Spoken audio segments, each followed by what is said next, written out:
Whose lie is it? That's right. You heard me. Whose lie is it anyway? Am I lying to you about me? Or are you lying to me about you? I'm not suggesting you've misrepresented yourself to me, friend. And I've taken care not to mislead you either. At the same time, we are creating these impressions for one another.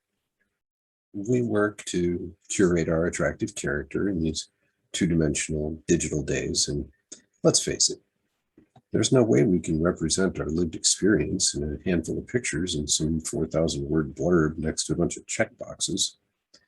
Well, we're seriously lacking the energy of physical proximity and the face value factor upon which to make those more informed assessments and judgments.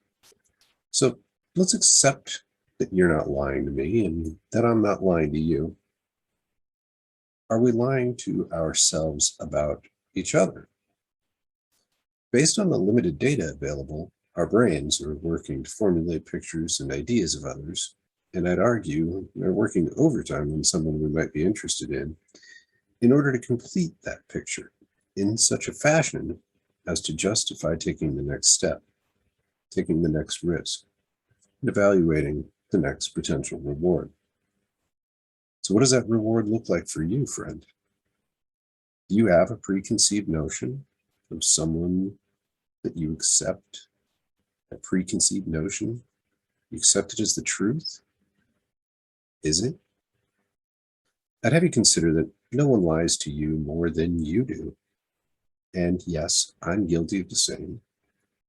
The lies that we tell ourselves about each other may very well be as destructive as the ones that others tell us outright. In fact, they may even be more damaging.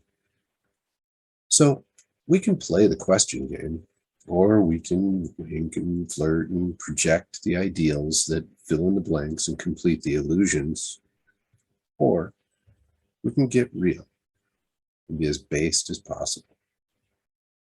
If you've made it to adulthood, and if you haven't, you're excused now. You've got scars. You've learned from mistakes and possess a wisdom and courage unique to your experience. I'd have you consider that we do each other a distinct disservice when we project just those ideals and count on others to fill in the blanks. In the long run, it's a setup for disillusion and disappointment based on a lie of omission and the tendency towards confirmation bias on the part of ourselves and others. Yes, it is human nature, and no, we'll never eliminate it fully from our shared experience. That doesn't absolve us from the responsibility to be real. I'll leave it there, friend. You've got my take. What say you?